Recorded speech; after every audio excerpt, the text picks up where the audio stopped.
In 2018, Thailand experienced a supernatural incident that prompted a joint response from 17 countries, including the United States, Britain, China, and Japan. 12 members of a Thai soccer team from Chiang Rai, along with their coach, ventured into Thailand's fourth-largest cave system, the Sleeping Beauty Cave, for an exploration. But once they entered, they never came back out. That evening, torrential rain began pouring down. The Sleeping Beauty Cave floods every year, and it was only then that their families realized the gravity of the situation. When they arrived at the scene, all they found were 13 bicycles scattered haphazardly. The Sleeping Beauty Cave had already been completely submerged by floodwater. They called out the children's names into the cave, but got no response. At 1 a.m., Navy SEALs arrived on scene to begin rescue operations. The Chiang Rai provincial governor also rushed to the location after receiving the news. A foreign resident provided a structural map of the cave's interior. Although the cave system was complex with narrow passages, fortunately it also contained larger chambers that gave the children a slim chance of survival. The Navy SEALs organized their personnel and equipment and began the first wave of cave exploration. They searched for traces of the children deeper in the cave, while securing ropes to stalactites to facilitate future rescue efforts. By 5 a.m., the well-equipped team members returned to the starting point covered in injuries. Conditions inside the cave were extremely dangerous.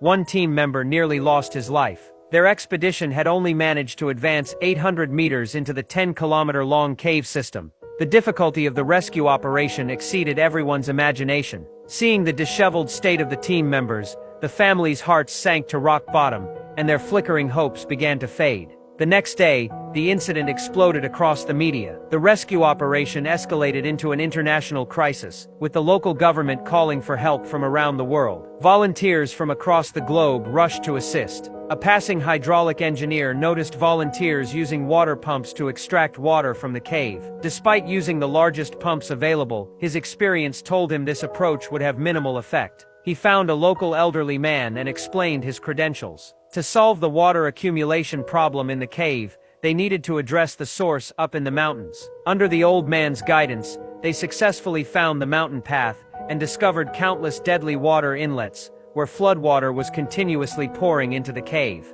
The only way to better solve the water problem was to divert the mountain floods downhill. However, the catch was that doing so would destroy acres of crops, wiping out a year's worth of farmers' hard work in an instant. No matter what choice they made, the result would be heartbreaking. When the governor learned of this, he personally approached the farmers with a tentative attitude, explaining the situation and hoping to secure a lifeline for the children. มดกันกะจะอี้ได้แล้วมันจะช่วยละออนได้ก็เจ้าจริงๆแล้วผมรับประกันอะไรไม่ได้ครับแต่ว่ามันเป็นการเพิ่มโอกาสรอดให้กับเด็กๆ The farmers quietly discussed among themselves for just a few moments before quickly making their decision. เอาเลยเจ้าเปิดละออน ขอบคุณมากครับขอบคุณครับ By the fifth day, rescue personnel from around the world had reached 1,000 people. Among them were 2 cave diving experts from the British Cave Rescue Council. Upon arrival, they didn't even pause to rest. They immediately suited up and rushed to the scene. Their appearance would change the entire rescue situation. They reached Chamber 3, located 800 meters from the entrance, where water was being pumped out around the clock. But the water level continued rising, making the rescue operation increasingly urgent. After diving several dozen meters into the cave, a water pump malfunctioned due to high-pressure operation, with repair crews working frantically to fix it. This was also the last spot where they could surface and breathe. The 2 men put on fins and dove into the water at this location.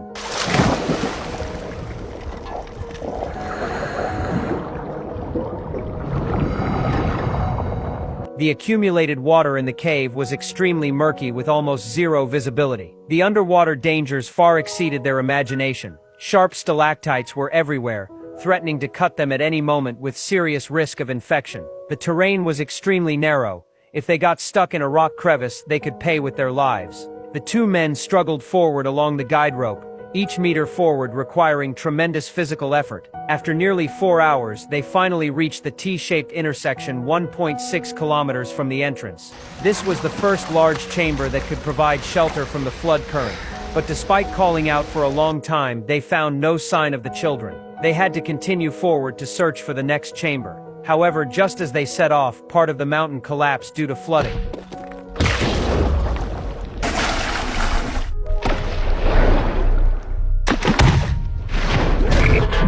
Violent floodwater came gushing out. Debris and powerful currents instantly trapped them in a desperate situation.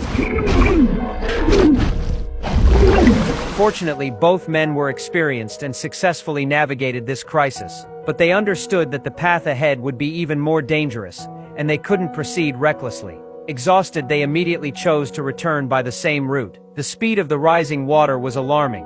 When they returned to the diving point, it was almost completely submerged by floodwater. A maintenance worker was trapped on the rocks above, unable to move. They could only share one set of equipment with him, planning to safely escort him out first and then return for the other person. But cave diving was beyond the capabilities of ordinary people. As soon as they entered the water, the maintenance worker showed signs of distress. Terrifying claustrophobia gradually drove him to lose his sanity. He desperately struggled against Rick, trying to surface, even knocking off Rick's secondary breathing apparatus in the process. However, during his ascent, he crashed headfirst into a rock, and blood immediately stained the water red. Rick quickly adjusted his equipment and forced the secondary breathing apparatus back into the man's mouth, then used all his strength to drag him back to shore, ultimately resolving the crisis. Rick and his partner informed the governor about the complex underwater conditions. To prevent casualties, the governor decided to temporarily halt all rescue operations.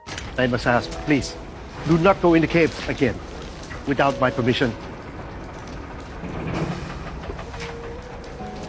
Up to this point, the rescue team still had no word about the trapped individuals. Family members began to consider giving up, only asking the government to bring their children's bodies back intact. The committee held an emergency meeting to discuss the cave conditions in depth, when to enter the cave and who should go. Everyone felt they should wait for the heavy rains to stop and pump out the cave water before making plans. But Rick and John had different opinions. Every minute of delay brought the children one step closer to death's door. As seasoned cave experts with 30 years of cave rescue experience, only they were qualified for this mission. They requested to begin rescue operations immediately. But the governor still decided to wait until the heavy rains subsided. The responsibility would be unbearable if foreign volunteers died during the rescue operation. On the 8th day, the diversion work made new progress. The first batch of pipelines was completed, and floodwater began being diverted downhill. The powerful current, like a massive army of ants, gradually consumed the farmers' year of hard work bit by bit. However, on the 9th day, something happened that no one could explain.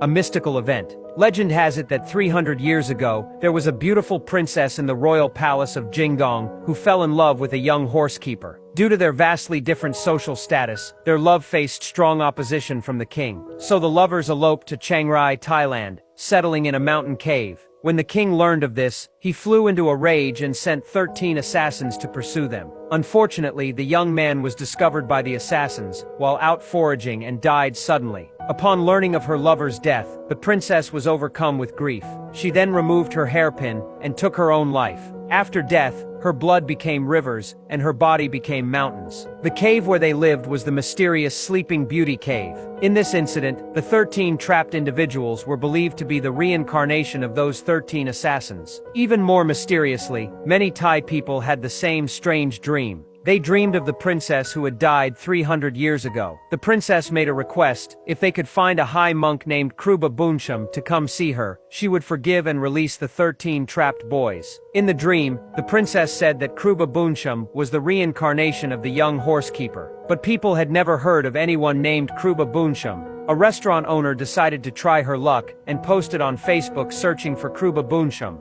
Soon, many Thai people commented that they had had the same dream. As the post went viral, people actually found this monk named Kruba Bunsham, and he had already come to Thailand. Even more remarkably, he had originally been preaching in Myanmar, but just a few days earlier, he too had this dream, and then set out for Thailand. When people found him, he had already reached the Thai border following the dream's guidance, and was about to arrive at the incident site in Chiang Rai. The next day, Kruba Bunsham arrived in Chiang Rai. After performing rituals outside the cave, he entered alone. He didn't emerge from the cave until 2 hours later. No one knew what happened inside. Upon coming out, he told everyone that the divers were getting closer to the boys, that the children were all safe, and that they would be able to see them in a day or two. He then performed a blessing ceremony for the princess outside the cave before driving away. After he left, the torrential rain in Chiang Rai immediately gave way to clear skies.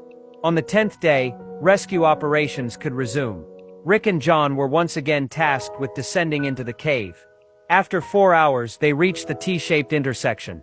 They used new ropes to connect to the previous endpoint and continued exploring forward. Soon after, they arrived at Pattaya Beach, where the children were most likely to have survived. Unfortunately, they found no trace of the children here either. At this point, the two men gradually realized that these 13 people might have already perished. Right. I'll keep left. Feel out for bodies.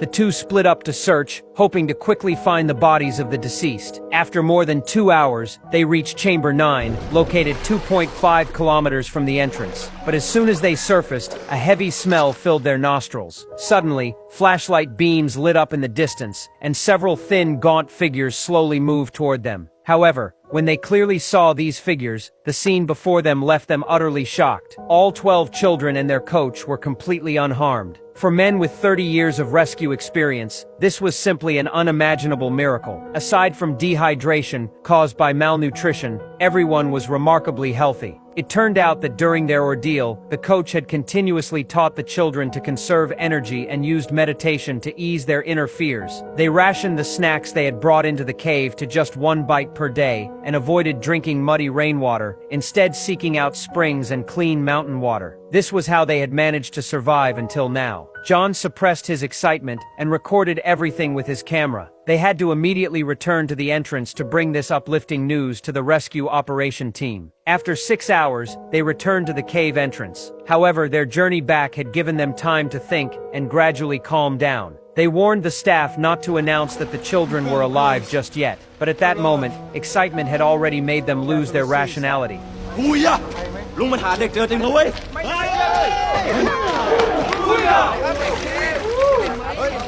Before long, this news swept through the entire rescue site like a flood. Oh, shit. Everybody knows. That didn't take long. That evening, the governor came to thank the two men for their significant contribution. But at that moment, their faces were heavy with concern. Getting these children out would be thousands of times more difficult than finding them. In other words, this was essentially an impossible mission. The governor proposed that they would arrange the most elite Navy SEAL team members with the most advanced equipment to rescue these children. But Rick quickly rejected this idea. This wasn't about the divers or equipment. During their first cave entry, they had rescued the trapped pump maintenance worker over just a few hundred meters. The terrifying claustrophobia had caused that swimming-capable adult to lose his sanity. How much more so for these innocent children? Asking them to dive back through over 2,000 meters of cave was simply a pipe dream. Now that they had found the children through tremendous effort, they could only watch helplessly as their lives slipped away. This was unacceptable to every rescue worker present. The Navy SEALs decided to first deliver supplies to the children. Rick and John invited themselves along, knowing the route beyond the T intersection was extremely dangerous, so they came to brief them on precautions. Most importantly, they had to conserve oxygen usage. We'll get there. We reached the boys today. 3 team members set off. After 7.5 hours, they safely delivered supplies to Chamber 9 where the children were located. Measurements showed the oxygen content in the cave was below 20%. The children's lives were in constant danger. Even worse, when they prepared to return, they discovered that John and Rick's warning had been correct. There was barely any oxygen left, only enough for 1 team member to make the return journey. This undoubtedly made the already oxygen-starved cave even more dire, turning what had been 13 trapped people into 15. On the 12th day, families were frantic with worry. Looking at these expectant eyes, the governor still bit the bullet and made a promise. ผมยืนยันได้นะครับว่าเด็กๆต้องออกมาได้อย่างปลอดภัยครับ However, this statement would burden him, who should have been retiring, with an enormous responsibility. Faced with the current situation, Rick racked his brain and came up with a crazy plan, but he couldn't bring himself to say it out loud, until John, standing beside him, read his thoughts. Whoa, what were you thinking? Just a crazy idea. So tell me, if crazy's better than nothing, we've got nothing. We call Harry. Dr. Harris. Hearing the name Harry, John immediately guessed Rick's idea and also fell silent. On the 14th day, the British Cave Rescue Council sent 2 more divers to replace John and Rick in delivering large quantities of supplies to Chamber 9. To build confidence among the trapped, they also brought handwritten letters from families. Soon after, the long-awaited Harry finally appeared. At this moment, Harry had no idea he was about to become the key figure in the entire rescue operation. When Rick mentioned that they needed his unique medical skills, Harry was stunned. I'm an anaesthetist. Right. No. Harry shook his head vigorously like a rattle drum. He knew this went against the professional ethics of an anesthesiologist. Anesthetizing these children to bring them out of the cave was no different from directly killing them. Harry found this absurd plan impossible to choose. But in fact, this was indeed the only way to save them. They're gonna die anyway. On the 15th day, a team member went to deliver diving suits to the children. When he swam to the 1/3 point, his oxygen tube got caught in a rock crevice, causing massive oxygen leakage.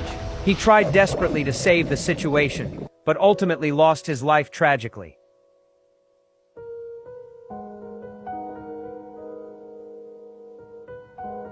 However, this incident put Harry in a difficult position.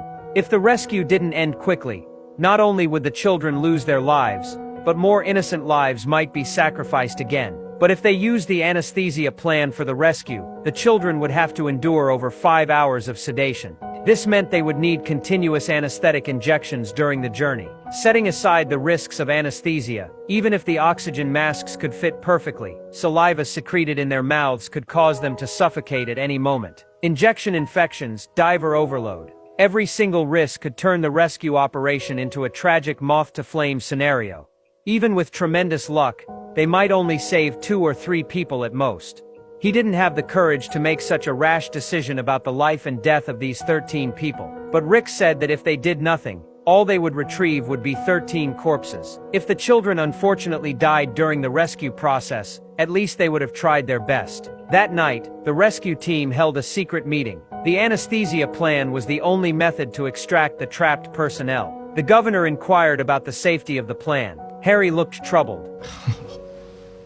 I just can't answer that. Because I've never done it before. But theoretically, it had some feasibility. If they decided to implement it, they had to be prepared for potential casualties at any moment. The governor decided to take the gamble. He requested approval from the minister for the anesthesia plan. After deliberation, they finally decided to secretly execute the anesthesia plan. No one must know about the method you propose. Not even the parents. Do your best. And if we fail, the failure is mine alone. On the 16th day, the rescue operation began. He took out a handful of syringes and distributed them to every diver present. Each person repeatedly inserted and withdrew needles from mineral water bottles. The purpose was to master the injection force and prevent needle malfunctions. Well done, Chase. Let's try again. Harry carefully explained the key points of anesthetic injection to each diver. Starting tonight, they would extract the 13 children trapped in the cave in 3 batches. Accompanied by the devout prayers of the people, divers successively entered the water. At Chamber 5, located in the middle section, they conducted a final review of operational details. Right. I stop here. When the first boy gets through the long dive, I swim to you and report. Because if it's not working, Harry needs to know before we bring any more out. But if it is working, And we get on with it. The packages. Or just the delivery guys. Right.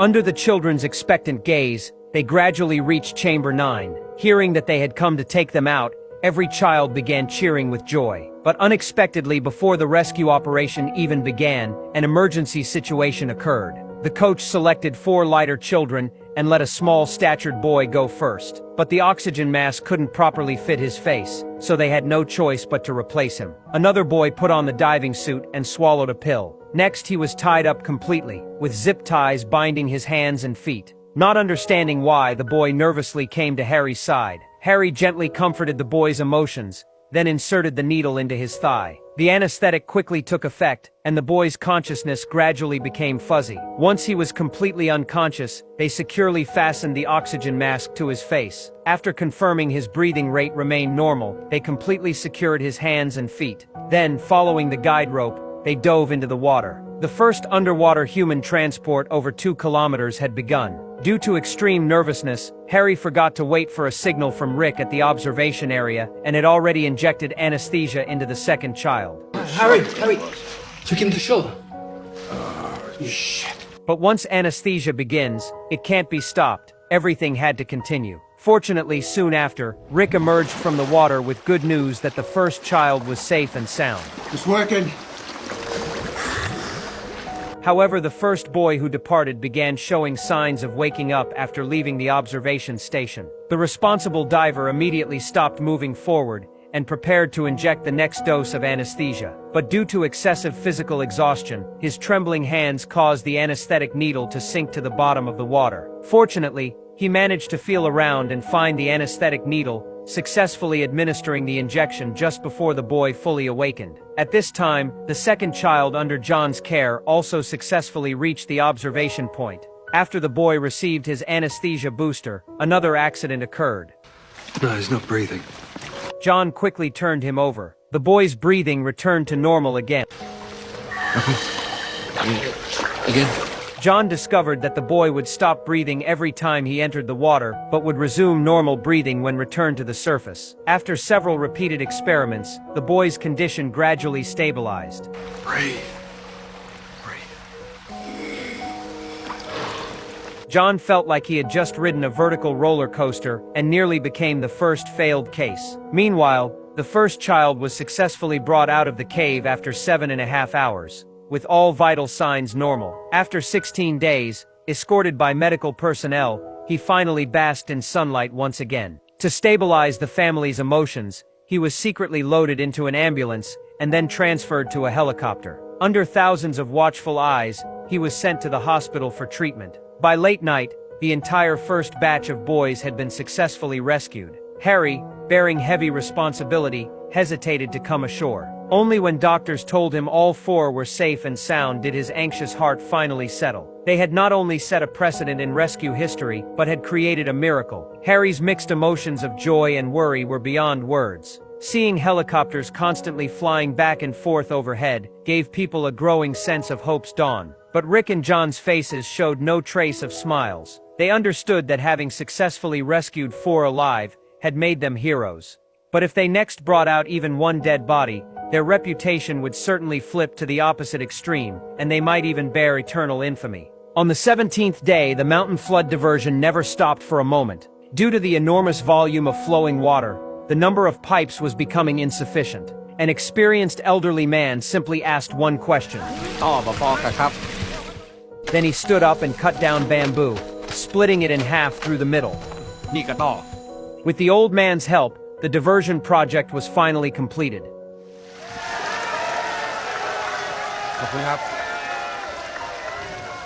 But at this moment the sky rumbled ominously, and dark clouds rolled in. The real rainy season was about to begin. That evening, the rescue team finally found a suitable mask for the boy, but along with it came the life-threatening rainwater. No one could sleep that night. They dared not imagine how difficult tomorrow's rescue would be. On the 18th day, the torrential rain intensified. The farmland had now become a vast ocean. Rescue difficulty reached unprecedented heights. Rick stated that if the next operation couldn't guarantee his own safety, he would withdraw from the rescue. However, upon reaching the cave, the water level had risen to about 3 times its previous height. This meant they needed to dive much greater distances while also resisting unpredictable strong currents. The danger level was unimaginable.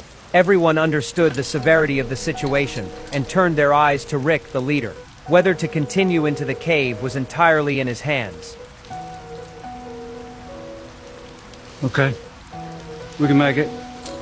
We better move fast. Okay, lads.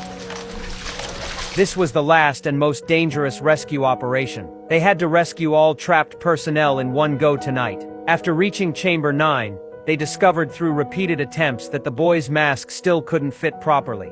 but now there was no time to search for a new mask. A diver had no choice but to personally modify it. The boy was replaced once again, and the other 3 boys set off in succession. Underwater conditions became increasingly complex, with strong and chaotic currents and even lower visibility. A young diver named Chris accidentally dropped his guide rope while helping a boy change direction.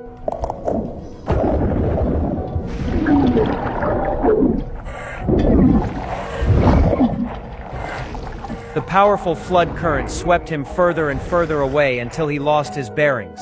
He could only try to touch the cave bottom, find suitable footholds, and prevent himself and the boy from being swept further by the flood. Fortunately, he touched an electrical wire and followed it to chamber 4. Luckily, the boy's condition remained normal, but the anesthetic timing interval had been completely disrupted. To ensure the boy's safety, Chris could only wait in place for rescue. Meanwhile, the boy's mask was finally modified successfully. He eagerly put on the diving suit and swallowed the pill. After the anesthetic injection was completed, he finally set off. Rick, who had departed second, discovered Chris waiting in chamber 4. Chris! He comforted Chris's emotions and told him to stay put and protect the boy, waiting for Harry to confirm whether the boy was safe before following Harry's arrangements. Meanwhile, all other personnel successively dove into the water. At this point, Chamber 9 was completely evacuated. Soon after, Chris finally waited for Harry. Although his emotions were nearly at the breaking point, he still remained guarding the boy's side. Upon examination, the boy's body was fine, but the perceptive Harry could see Chris's fear and guilt. You want me to maybe take over from here? No. I should do it. It's to you, Ben. Well, I mean, Rick said, he said to just do what you said, so... Well, I reckon you've done the hardest part. Why don't I do the last bit? And that way I could say that I was the rescuer too. I mean, Rick just said to do what's best for the boy, so... I really think that that's what's best. Yeah, okay. Harry used the art of language to dissolve Chris's inner guilt and made the optimal plan. Although the remaining journey was arduous, fortunately everyone made it back safely in the end. Get up! Get up!